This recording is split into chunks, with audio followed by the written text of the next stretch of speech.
examiner particulièrement ces trois récompenses que Jésus-Christ promet à l'église de Pergame. Il dit, à celui qui vaincra, je donnerai la manne cachée. Et je lui donnerai aussi un caillou blanc, et sur ces cailloux est inscrit un nom nouveau que personne ne connaît si ce n'est celui qui le reçoit. À qui Jésus donne cette promesse? C'est à ceux qui vont vaincre à l'église de Pergame. L'église de Pergame est la troisième église d'Asie mineure à laquelle Jésus-Christ s'adresse, et il s'adresse directement à cette église. Et ce que nous pouvons relever, comme nous l'avons dit à chaque fois que Jésus parle à une église, il commence d'abord par se présenter, il dit ce qu'il approuve dans cette église, et il donne aussi des reproches dans le but d'amener cette église à la repentance, et il fait des promesses aux vainqueurs. Alors ici, qu'est-ce que Jésus commence par approuver dans cette église? Il commence par approuver le fait que les chrétiens de Pergame étaient dans une situation très difficile. C'était une église, comme on dit, une église sous la persécution. Une église sous la persécution. Et même un des témoins fidèles de Jésus-Christ, Antipas, a été mis à mort là. Mais cette église a supporté la persécution. Donc les vainqueurs sont ceux-là qui, malgré la persécution, malgré toutes les stratégies de Satan pour faire violence contre notre foi, mais ces gens-là tiennent. Le diable était en train d'attaquer, et il a même mis l'un d'eux, c'est-à-dire Antipas, il l'a mis à mort. Mais ils ne se sont pas découragés. Ils n'ont pas abandonné la foi parce qu'il y a eu persécution. Nous sommes en train de traverser un moment, une saison assez particulière. Et nous, en tant que des pasteurs, nous, en tant que des chrétiens, nous, en tant que des ministres de Dieu, des apôtres, des prophètes et tout ça, nous devons nous poser la question, pendant ces temps de turbulence, est-ce que nous allons garder la foi ou bien nous n'allons pas garder la foi? Mais ma prière et le vœu de mon cœur, c'est que nous sortions vainqueurs de cette épreuve. Même si les cultes ne sont pas organisés comme d'habitude, même si nous n'allons plus à l'église comme d'habitude, même si on nous a, entre guillemets, on nous a confinés, comme l'expression est maintenant à la mode. Nous sommes tous confinés, il n'y a pas de culte ordinaire. C'est un temps particulier. Et certains sont même morts à cause de cette pandémie de coronavirus, Covid-19. Il y en a qui sont morts, il y a des chrétiens qui sont même morts. Alors, certains peuvent être tentés à abandonner la foi. D'autres personnes peuvent être tentées à se décourager. Mais pourtant, à l'église de Pergame, Jésus dit, celui qui vaincra, je donnerai la manne cachée. Je lui donnerai un caillou blanc. Et sur ces cailloux est inscrit un nom nouveau que personne ne connaît, si celui qui le reçoit. Je prie que la grâce nous soit accordée afin que nous ne puissions pas céder à n'importe quelle persécution à laquelle nous pouvons passer. C'est vrai que ça peut être ça, peut-être que tu passes aussi par une autre persécution, ton mari t'empêche de servir le Seigneur, ta femme t'empêche de servir le Seigneur, tes parents t'empêchent de servir Dieu, ou tu es dans un milieu où c'est difficile.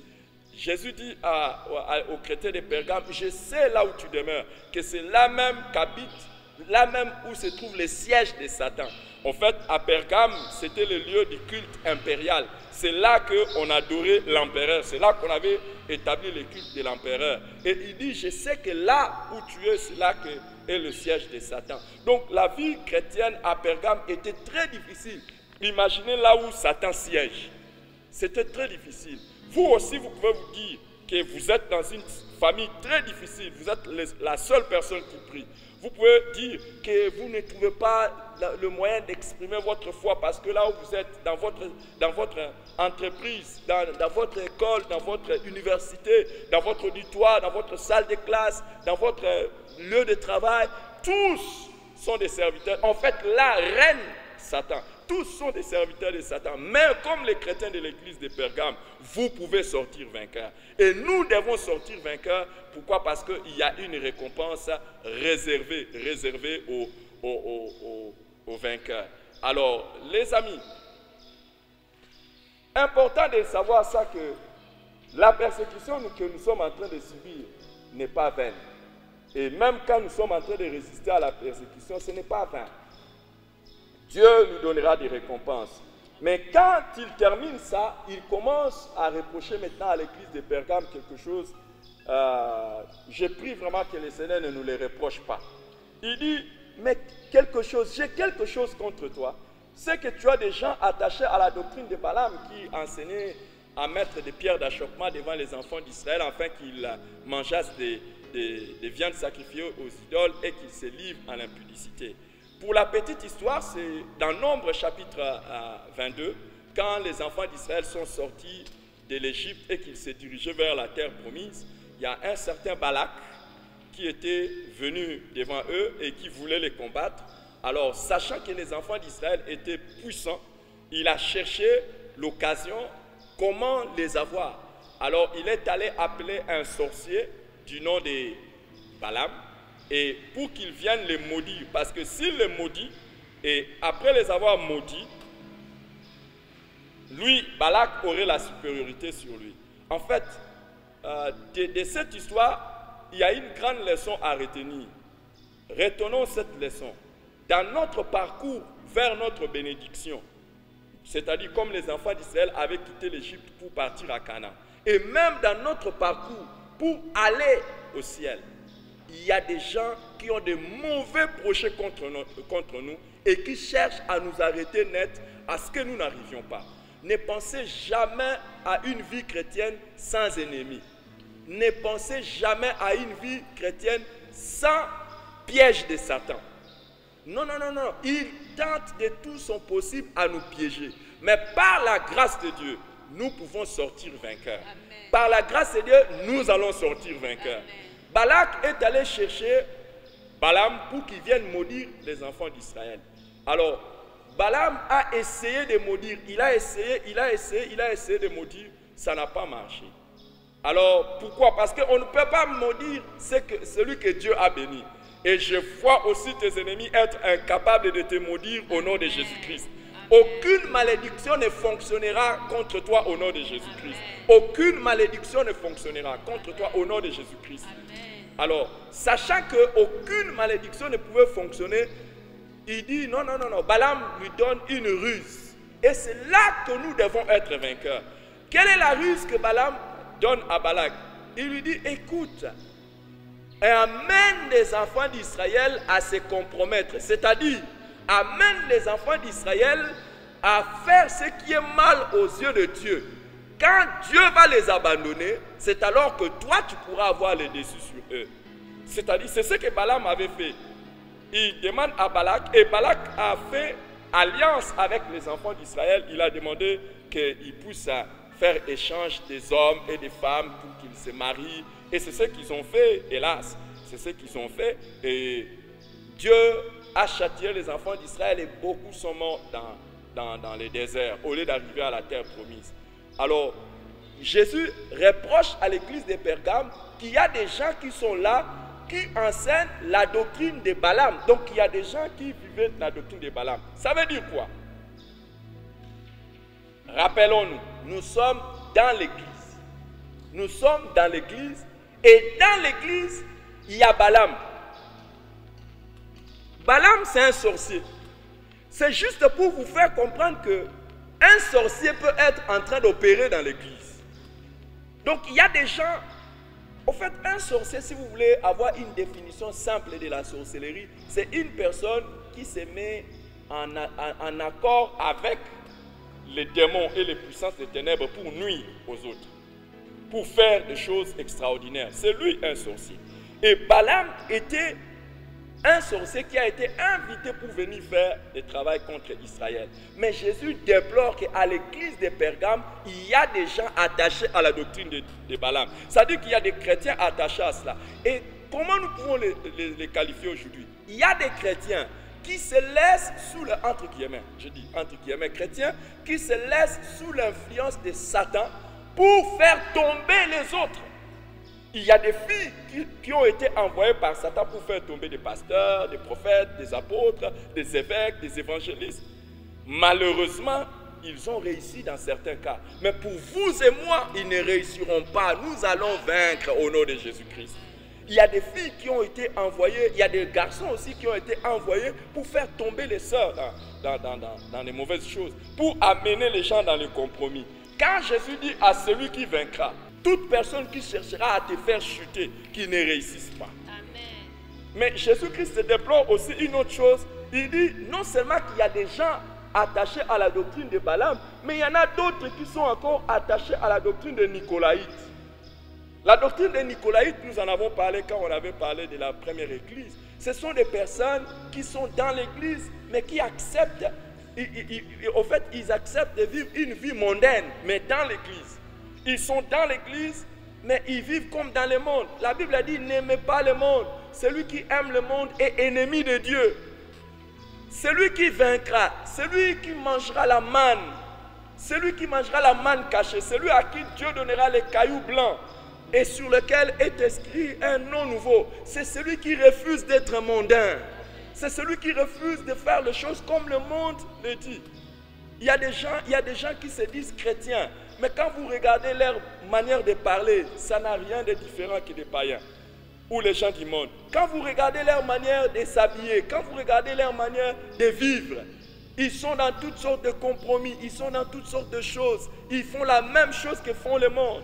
Ceux-là ne sont pas des vainqueurs, ceux-là sont des vaincus. Les vrais chrétiens, ce sont ceux qui marchent, comme on dit, à contre-courant. Tout le monde va comme ça, mais moi je pars comme ça.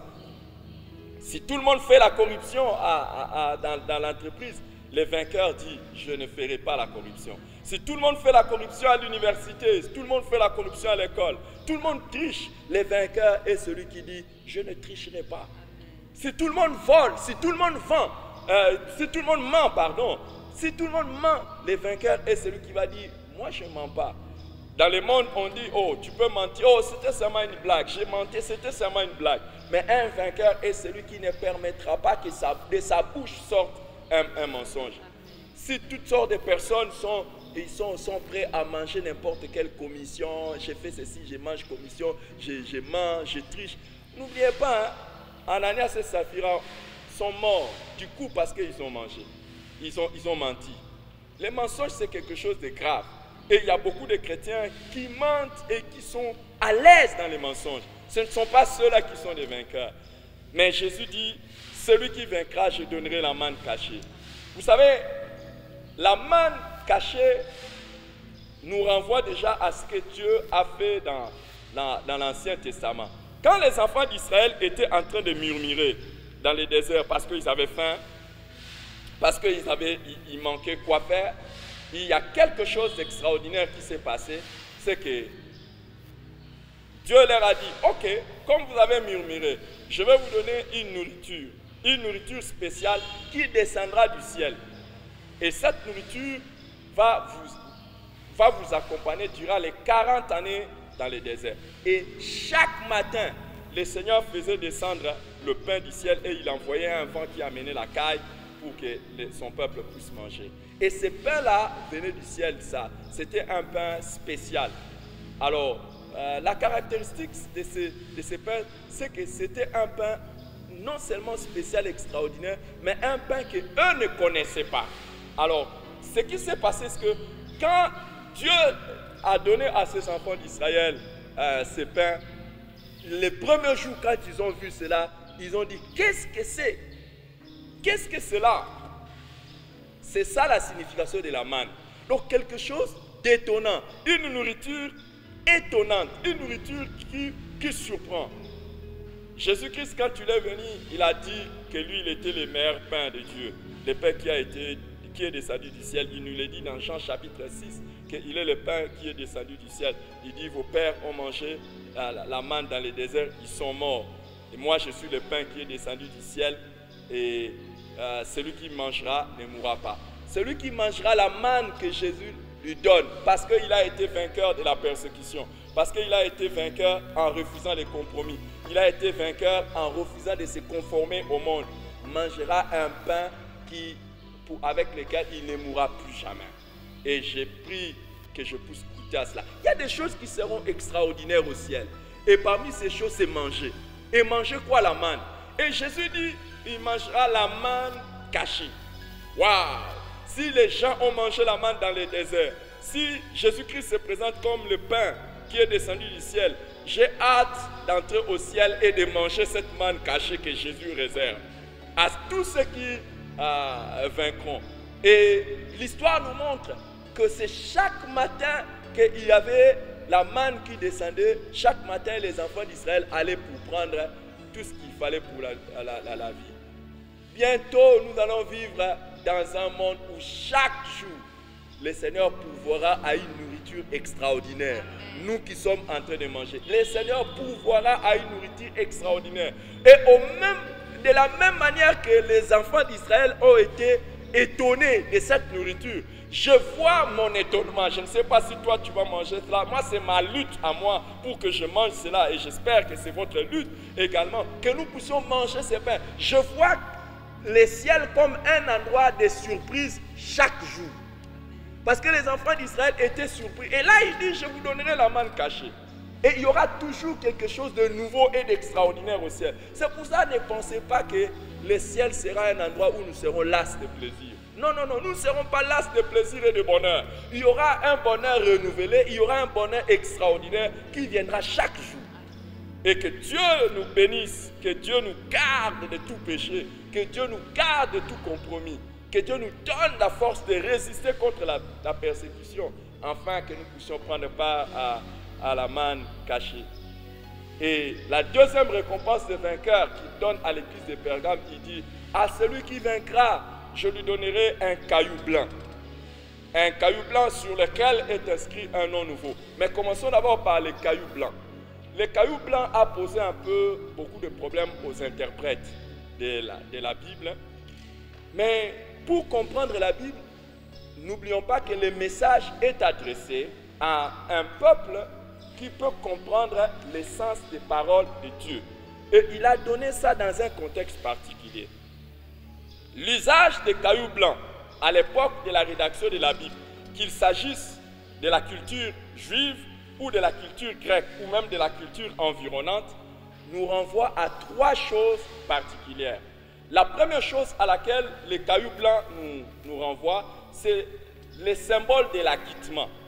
Vous voyez, quand quelqu'un était jugé, il passait devant la barre, devant la cour pour être jugé, et dès qu'il était déclaré innocent, on lui remettait un caillou blanc.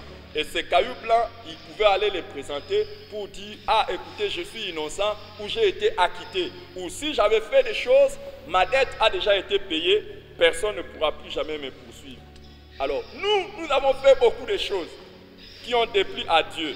Nous avons fait beaucoup de choses qui n'étaient pas correctes devant Dieu. Mais le sang de Jésus-Christ nous a lavés. Le sang de Jésus-Christ nous a purifiés. Et notre justice est en Jésus-Christ. Alors, quand nous allons entrer au ciel, celui qui vaincra, c'est-à-dire celui qui refuse de se conformer au monde, celui qui refuse de faire les choses comme les gens du monde, il dit, je veux plaire à Dieu, je veux marcher avec Dieu. Dieu, en entrant au ciel, lui donnera un caillou blanc. Et je vois que nous allons commencer à nous promener avec ces cailloux blancs partout au ciel. Je vois par la grâce de Dieu que toi aussi tu auras ces cailloux blancs. Je vois ça par la grâce de Dieu, tu auras. Pourquoi? Parce que malgré tout ce que tu as fait, mais au moins tu as été justifié par le sang de Jésus-Christ. Et le deuxième usage de ces cailloux blancs, c'est l'usage des Juifs. Et puis je reviendrai encore sur l'usage des Grecs. L'usage des Juifs, c'est que les Juifs, quand ils invitaient quelqu'un dans une fête, dans un festin, on devait donner à la personne un caillou blanc. C'est-à-dire, ce caillou blanc-là était la marque qu'il est invité spécial et qu'il est autorisé à prendre part à ce festin-là. Les amis, quand Jésus dit à une personne qui accepte de souffrir pour lui, une personne qui lutte pour se séparer de tout ce qui est compromis, afin d'aller au ciel. Le jour où nous serons au ciel, nous ne serons pas comme des intrus, comme les gens qui sont entrés par fraude. Mais il nous donnera un caillou blanc. Nous dirons, nous avons eu la grâce d'être acceptés dans la présence de Dieu. Je te vois te promener librement au ciel sans culpabilité, sans quoi que ce soit. Pourquoi? Parce que tu as un caillou blanc que tu détiens de la part de Jésus. C'est lui-même, Jésus, qui va nous donner ces cailloux blancs.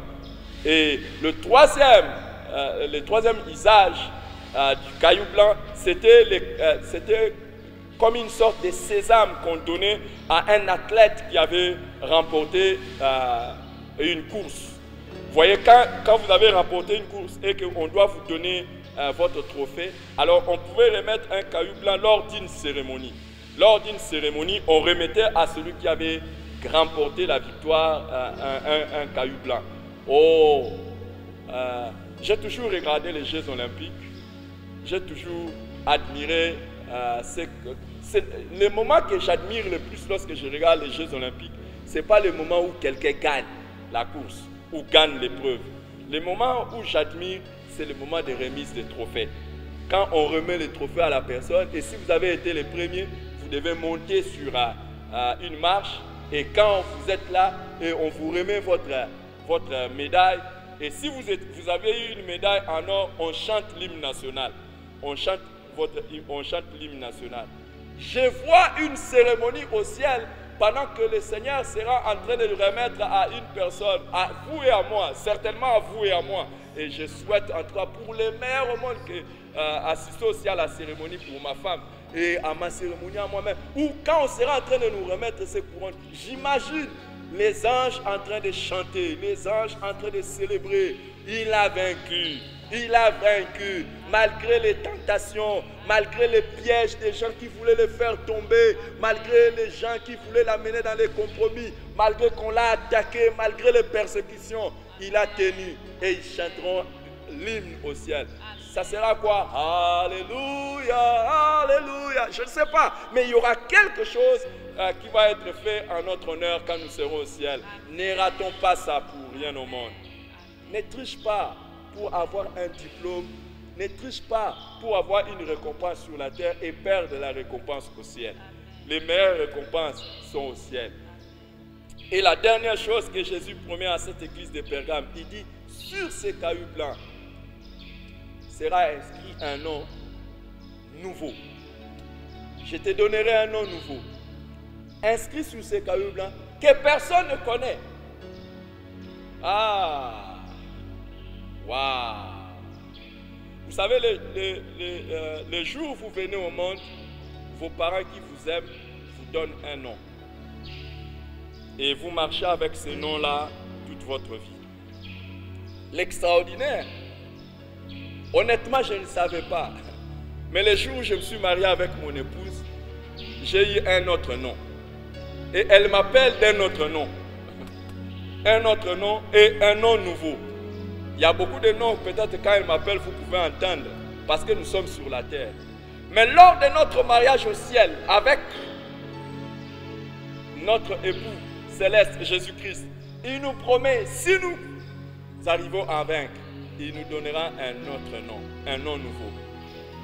Moi, on m'appelle peut-être chérie, on m'appelle peut-être bébé, baby, on m'appelle peut-être ceci, mais j'imagine par quel nom Jésus va m'appeler. Et le mystère, il dit, ce nom nouveau, personne ne le connaît. Il y aura une intimité personnelle entre toi et ton Père Céleste, entre toi et Jésus-Christ. Fais un effort, malgré les pièges, malgré les tentations, malgré la pression de la vie. Faisons un effort pour ne pas nous compromettre. Et que Dieu nous accorde cette grâce de ne pas nous compromettre. À celui qui vaincra, dit Jésus, je donnerai la manne cachée, je donnerai un caillou blanc sur lequel est inscrit un nom nouveau que personne ne connaît, si ce n'est celui qui le reçoit. Rêve de ce nom que Jésus va te donner. Rêve de ce nom. Après qu'il t'ait dit, bon et fidèle serviteur, entre dans le repos de ton maître. Immédiatement après, il te donne un nom nouveau. Je me pose la question s'il y aura des gens qui seront seulement appelés enfants de Dieu et qui n'auront pas de nom nouveau ou bien quoi. Mais moi, j'aimerais en avoir. Mes parents m'ont donné un nom. Ma femme m'a donné un nom. Mais le meilleur nom qui va rester éternellement, c'est celui que Jésus va me donner. Que le Seigneur nous accorde la grâce. Nous allons encore chanter ces cantiques. Garde-moi, ô Seigneur, fidèle à toi. J'ai appris à remporter des victoires à gagner. Ô Seigneur, garde-moi, fidèle à toi. Garde-moi, ô Seigneur, fidèle à toi. Garde-moi.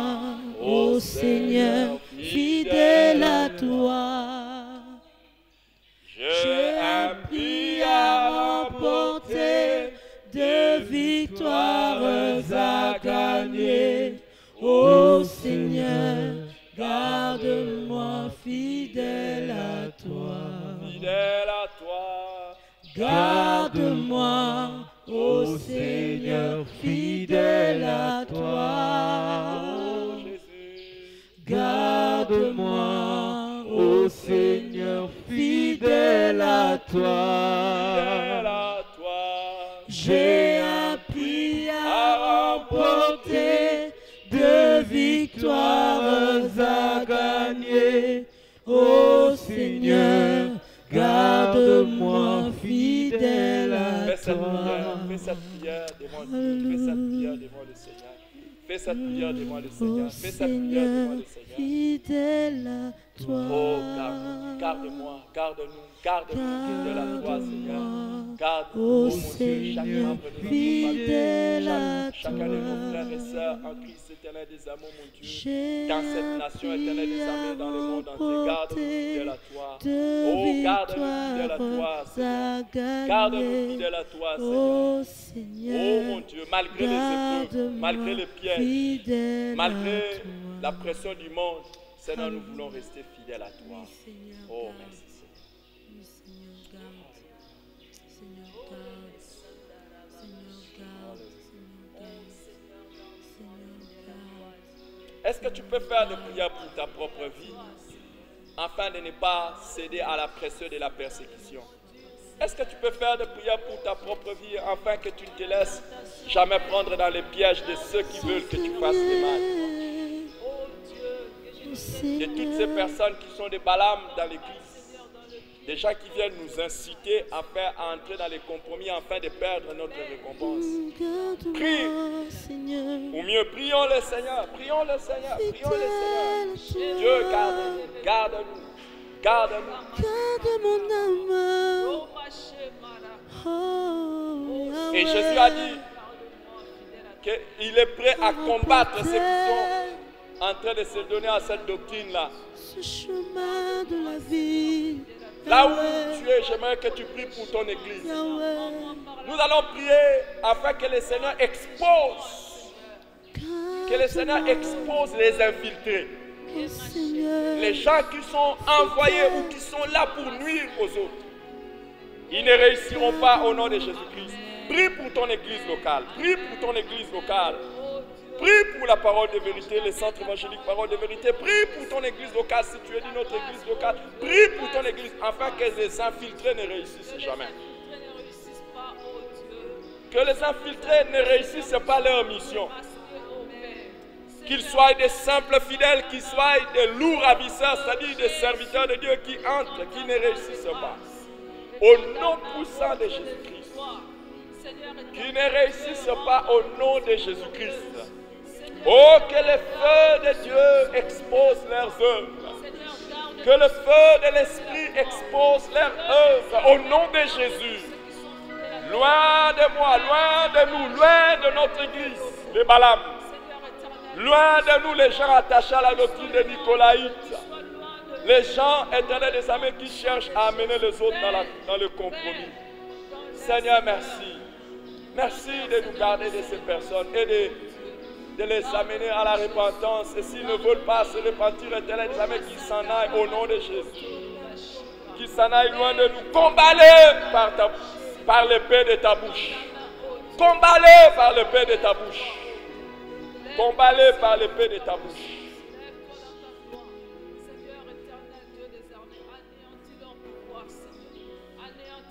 Merci Seigneur.